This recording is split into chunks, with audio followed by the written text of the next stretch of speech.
Hi, this is the sailing vessel Hideaway. As some of you know, we bought this trailer at a marine salvage yard and then built part of it ourselves and had them do some work on it.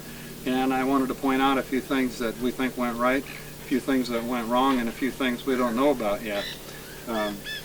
One of the things that they did for us is they built the bunks. They built this, and they also built the where the keel is setting. This was to my measurement. I had calculated that the front of the keel would actually come right up to the edge of the board. It doesn't do that, and I'll show you why later. The next thing I changed from a factory trailer was to have our guide-ons made out of 2x6 southern yellow pine treated wood, and they're much taller and much larger than they would be on a regular boat. The concept here, and I'm no trailer expert, but the idea is that I want the keel to come into contact with these guides early on in the process, because when we recover this boat, we do it by driving the boat onto the trailer. The sooner this keel is locked into the guides, the sooner we've got a stable situation. One of the things that I had a lot of trouble with was getting the angle iron, the galvanized steel angle for the guide-ons, and that's what these are, and there's 6 of them. They're 1/4 inch thick, which is thicker than normal. The reason for that, of course, is sometimes loading a trailer gets a little bit violent, and I wanted something strong that's not going to bend. In order to do this, I had to go to a special shop. They cut them to length for me, but I had to trim the angle and then drill all the holes for the bolts. That sounds easy, but when it's 1/4 inch thick and you're trying to drill a 1/4 inch hole in each one of these 4 times, there's 4 holes in each one, plus cutting the angle, that's a lot of work, and it was very difficult to do. A little bit ago I told you that I thought the edge of the keel would come to the edge of the board, and it does not. What happens then is we have this gap between the bow and the roller. Proponents of having a wheeled place for the keel to rest tell me that, well, once you get it this far, then you just crank it on. When we load the boat, the bow is actually right up against this. In fact, this rubber piece is right here. But as you pull the trailer out of the water, the boat will settle, and when it settles at this level.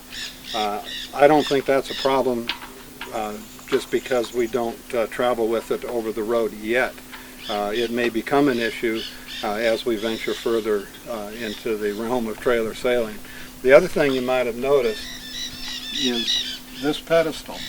I don't really know what it does, but the factory trailers have it, and you'll see a lot of them have it. It is adjustable. We built this from the scrap parts from that marine salvage place. The concept, from the best I can feel, is that when you're trailering on the road, or at least this is what we're going to do, I'll have this up tight to the bottom of the boat. However, if you have this any higher than it is now, when you launch, of course, the trailer sinks, the stern goes up, the bow comes down, and it's very difficult to push the bow off of this stand. So we have it lowered now, so it just makes that process a little easier. Other than that, it really doesn't seem to do anything. And again, I'm no expert. I'm just pointing out things that we've discovered as we've been involved in building the trailer.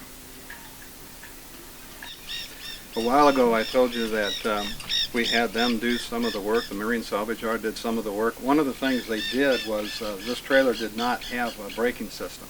So they had me half convinced that I could install it myself, and maybe I could, but I didn't want to. What that is that you have to cut off the end of the trailer tongue, and this whole other piece slides in and bolts over it. The concept is your hitch is here.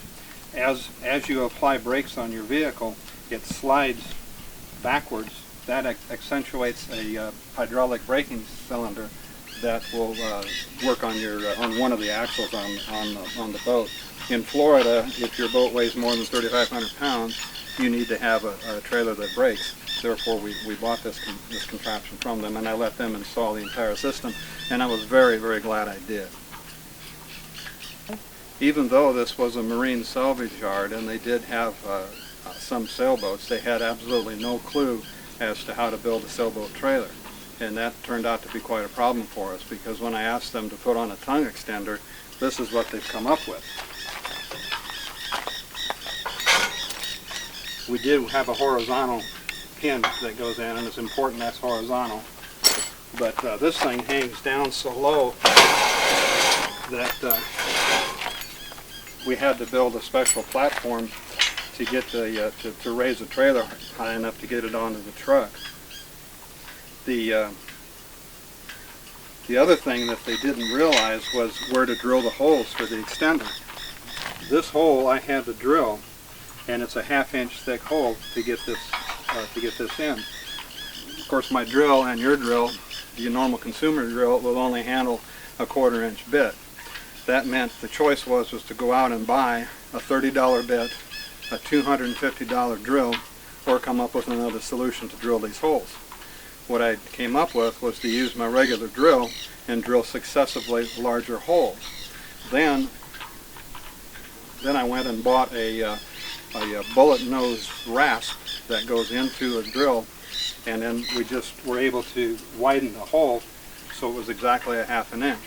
In the process of doing this, you have to remember that you're generating a lot of heat, so you need to keep that bit cool. And the way we did that was with chainsaw oil, actually. It may or may not be the correct oil, but it worked. We didn't warp anything, and we didn't catch anything on fire. But since they didn't know what they were doing, they cost me a lot more effort and a lot of work. It took, oh golly, what, 45 minutes to do this one hole. And of course you got to do 2. It has to be perfectly aligned with the holes that were already drilled in the tongue in order to make that work. So it's a project that you measure 18 times, and then you measure 20, and then you go ahead and drill. Okay, I mentioned that it was important that this peg is horizontal. The reason why, and I witnessed this with a factory-built trailer with the 23-foot Compac on it. One of the trailers was drilled just like this. It was a horizontal peg. Unfortunately, the clip on the bottom had either rusted or fallen off, and as that trailer got to the point in the ramp where it goes down, the pin popped out, and the trailer took off on its own. It just pulled the tongue out, the trailer came careening down the boat ramp. I witnessed this because I was on the second slip in when we had Hideaway in our slip. The trailer sunk and became an anchor. Nothing was damaged other than the wiring, and nobody was hurt, but it was a lesson that I learned this time with somebody else. But make sure that that if you do this, that you have a horizontal pin, and make sure that you always keep this handy. If you lose it, you replace it immediately. Now, as far as how all this works, you have to pull it out and align the holes. This is why they're drilling so hard. And then you put your pin in, and you're ready to go. This pin is not going anywhere as long as this clip is on it. Okay.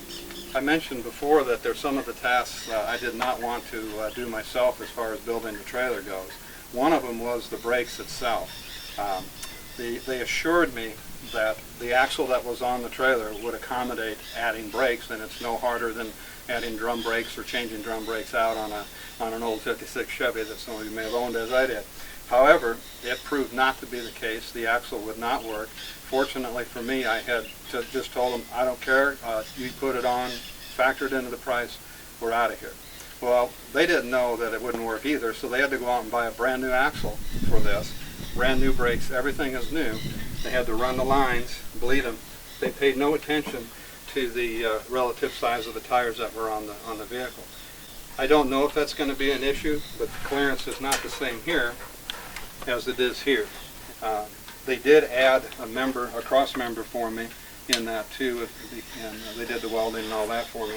So it was, all in all, it was far less than buying a new trailer, and it's a far stronger trailer, as we'll show you, compared to other Compacts. But whether or not it actually plays out to be the best thing I did, I don't know. The trailer, empty, weighs over 1,200 pounds.